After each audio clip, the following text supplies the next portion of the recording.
बिस्मिल्लाहिर्रहमानिर्रहीम। आज जो ये प्रैक्टिस एंड प्रोसीजर बिल जो कि एक्ट भी अब बन चुका है, जिसकी अमल दरामद रोका गया है, मैं समझता हूँ कि आज उम्मीद भी करते हैं कि इसका फ़ैसला आ जाएगा। ये दो लिहाज से बड़ा अहम है।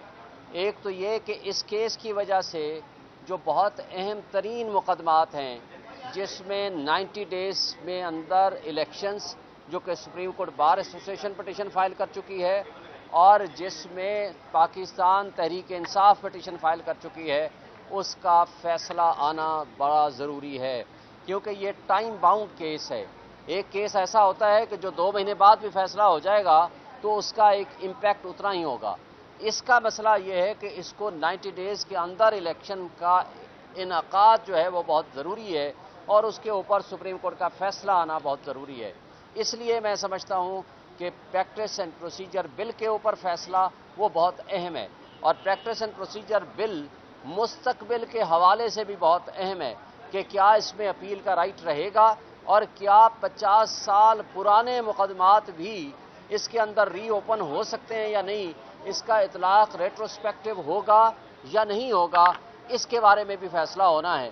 क्या बेंच सिर्फ chief justice of Pakistan constitute कर सकता है या सीनियर मोस्ट 2 जजेस भी उसके साथ बैठ के आर्टिकल 184(3) का जो बेंच कॉन्स्टिट्यूट होगा उसके अंदर उनकी मुशावरत या उसकी जो कंसल्टेशन है वो ज़रूर शामिल होनी चाहिए या नहीं, ये इस हवाले से भी फ़ैसला होगा। लेकिन दूसरा जो इम्पॉर्टेंट दूसरे जो अहम मुकदमात हैं उनकी बारी आनी है, जिसमें सबसे अहम, जैसे मैंने कहा, 90 डेज़ का इलेक्शन है, लेकिन उससे भी ज़्यादा ज़रूरी बात है वो सिविलियंस के ऊपर मिलिट्री कोर्ट्स का ट्रायल है। और आज आपको मैं बताता चलूं कि सुप्रीम कोर्ट ने ऑलरेडी इसमें स्टे दिया हुआ है। अटॉर्नी जनरल फॉर पाकिस्तान ने ऑलरेडी इसके अंदर अंडरटेकिंग दे रखी है, लेकिन बदकिस्मती से आज हमें पता चला है कि मिलिट्री ट्रायल शुरू हो गया है केपीके में। तो वो ना सिर्फ तौहीन अदालत है बल्कि सुप्रीम कोर्ट के सामने दी जाने वाली अंडरटेकिंग की खिलाफ वर्जी है और इसमें अटॉर्नी जनरल फॉर पाकिस्तान को फौरी तौर पर नोटिस लेना चाहिए, उनको इन्फॉर्म करना चाहिए, चूँकि उसके अंदर वो अंडरटेकिंग सिर्फ फेडरल गवर्नमेंट के बिहाफ पे नहीं थी, ना सिर्फ बल्कि तमाम फौजी अथॉरिटीज़ के बिहाफ पे भी मौजूद थी। तो लिहाजा अगर ऐसा कोई मामला होता है तो ये सरीहन तौहीन अदालत में जाएगा।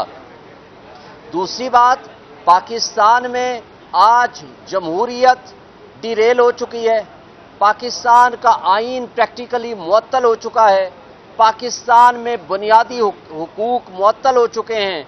आज बदकिस्मती से जिस पे हमने पिटीशन फाइल कर रखी है सुप्रीम कोर्ट में, हमने उसमें पीटीआई की तरफ से ये कहा है कि आज पाकिस्तान में अनडिक्लेयर्ड मार्शल लॉ है, जिसको चाहते हैं उठा के ले जाते हैं, जिसको चाहते हैं शख्स को मीडिया हाउस में पहुंचा दिया जाता है।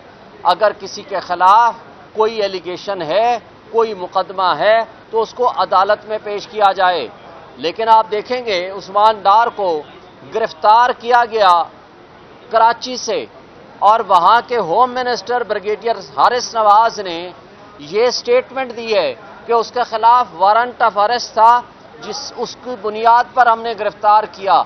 लेकिन क्या उस गिरफ्तारी के बाद आइन के आर्टिकल 10 के मुताबिक 24 घंटे के अंदर उसको अदालत में पेश किया जाना चाहिए था, लेकिन 24 घंटे में तो नहीं किया काम, 25 दिन के बाद उसको किसी मीडिया हाउस में पहुंचा दिया गया, which is very unfortunate, illegal, unconstitutional और आइन की सरीहन खिलाफ वर्जी है।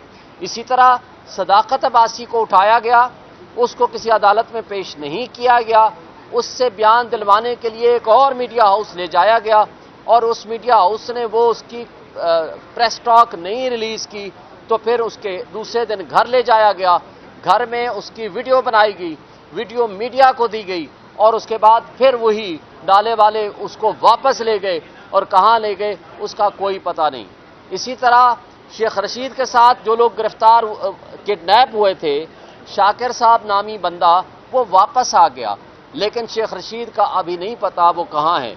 आप इसी तरह देखो, फरुख हबीब को गिरफ्तार किया, किडनैप किया, उसके साथ उसके घर वाले, उसके रिश्तेदार थे। जब वो अरेस्ट हुए तो उनको 3 दिन बाद अदालत में पेश किया गया, लेकिन फरूख हबीब का अभी तक नहीं पता वो कहाँ है, वो किसकी कस्टडी में है और कौन अगवाकार हैं। देखें, इस तरीके से रियासतें नहीं चला करती। रियासत की बुनियाद अखलाकियात पे होती है, रियासत की बुनियाद आइन और कानून की बालादस्ती पे होती है, रियासत की बुनियाद कानून की हुक्मरानी में होती है। रियासत अगर अपने शहरियों के खिलाफ इस तरह की कार्रवाई करना शुरू कर दे तो उसका नुकसान ये होता है कि रियासत माँ की तरह होती है। रियासत के अफराद फिर माँ से वो मोहब्बत का, प्यार का, इज्जत का रिश्ता मांगते हैं, लेकिन क्या रियासती इदारे ये माँ का किरदार अदा कर रहे हैं? और अगर नहीं कर रहे तो उनके लिए सोचने का मकाम है। एक तरफ जमहूरियत को आप डिरेल कर रहे हैं, इलेक्शंस नहीं करा रहे, दूसरी तरफ एक पार्टी पीटीआई को क्रश करने के लिए तमाम रियासती इदारे, तमाम एजेंसियां, तमाम पुलिस और तमाम अफराद मिल के उसको क्रश करने में लगे हुए हैं। और उसके मद्दे मुकाबिल एक इश्तिहारी मुजरिम भगोड़ा उसको फैसिलिटेट करने के लिए पूरे पाकिस्तान के तमाम रियासती इदारे, एजेंसियां और सारे लोग मिल के उसको फैसिलिटेट कर रहे हैं कि किसी तरीके से उसको हम फैसिलिटेट कर रहे हैं, लेकिन अवाम उनको मुस्तरद कर चुकी है। अब अवाम को फैसला करने दें। क्या इन मुल्क के जो 25 करोड़ अवाम आज महंगाई, बेरोजगारी, बदतरीन किस्म की माशी अफरा तफरी का शिकार हो चुके हैं, क्या उनका वाहिद हल फ्री एंड फेयर इलेक्शंस नहीं है? अगर वो है तो आप ऐसा जबर और जुल्म और बर्बरियत का माहौल ना पैदा करें कि अगर हमारे पीटीआई के लोग पीटीआई करक में जलसा करें तो उनको सीधी गोलियां आप मारते हैं। मर्दान और सवात में घर की चार दीवारी के अंदर अगर कोई कॉर्नर मीटिंग करते हैं तो आप उनको जेलों में बंद कर देते हैं। यौम आज़ादी वाले दिन, 14 अगस्त वाले दिन, पाकिस्तान का झंडा और पीटीआई का झंडा लेकर जो कारकुन चलते हैं उनको आप जेलों में बंद करते हैं, लेकिन दूसरी तरफ पूरे प्रोटोकॉल के साथ तमाम पॉलिटिकल पार्टीज को आप मौका दे रहे हैं कि वो इलेक्शंस की तैयारी करें। ये ज्यादती है, ये जुल्म है, ये नाइंसाफ़ी है। और मैं समझता हूं कि अगर आप लेवल प्लेइंग फील्ड तो दूर की बात है, हमें तो फील्ड भी मुयस्सर नहीं है, हमें तो जिंदा रहने का हक भी नहीं दिया जा रहा। आप इस तरह लोगों की सांसें बंद करेंगे तो मुल्क का नुकसान होगा। आप माजी के 60s और 70s से सबक सीखें। जब आपने 161 की सीटों वाले को, शेख मुजीबुर रहमान को गद्दार डिक्लेयर करके उसके ऊपर चढ़ाई कर दी और 81 सीटों वाले को इक़्तिदार दे दिया, तो खुदा न खास्ता उसका नुकसान अपनी ममलिकत को हुआ, हमारी रियासत को हुआ, हमारे मुल्क को हुआ। आज इस मुल्क में आप वाहिद सियासी जमहूरी एक डेमोक्रेटिक स्ट्रॉन्ग गवर्नमेंट ही आपके मसाइल हल कर सकती है। आपको अगर एहसास नहीं है तो आज एहसास करें और नज़रसानी कर लें अपनी उन पॉलिसीज़ के ऊपर।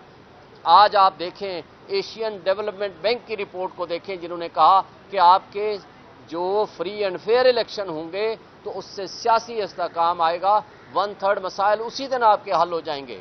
और उसके साथ आप अगर वर्ल्ड बैंक की रिपोर्ट को देखो तो वो एक दिल दहला देने वाली रिपोर्ट है। मैं समझता हूं कि आज भी हमारे मुख्तदर तबकों, हलकों, इदारों को ये चाहिए कि मुल्क का सोचें, 25 करोड़ आवाम का सोचें। अच्छा सर, ये बताइएगा, आप क्योंकि चेयरमैन पीटीआई के तर्जुमान भी हैं और पीटीआई के भी तर्जुमान हैं, जो फ़लस्तीन और इसराइल की सूरत हाल है उस बारे में तहरीक इंसाफ क्या करने जा रही है? हम समझते हैं कि फ़लस्तीनियों का एक आज़ाद ममलिकत उनका हक है। ये फ़लस्तीन की ज़मीन और रकबा ये उनका है, और गासिबाना कब्ज़ा जो इज़राइल ने कर रखा है, जो जुल्म व बर्बरियत कायम कर रखी है, हम उसकी शदीद मज़म्मत करते हैं और हम समझते हैं कि फ़लस्तीनियों को उनके हुकूक दिए जाएं। Thank you.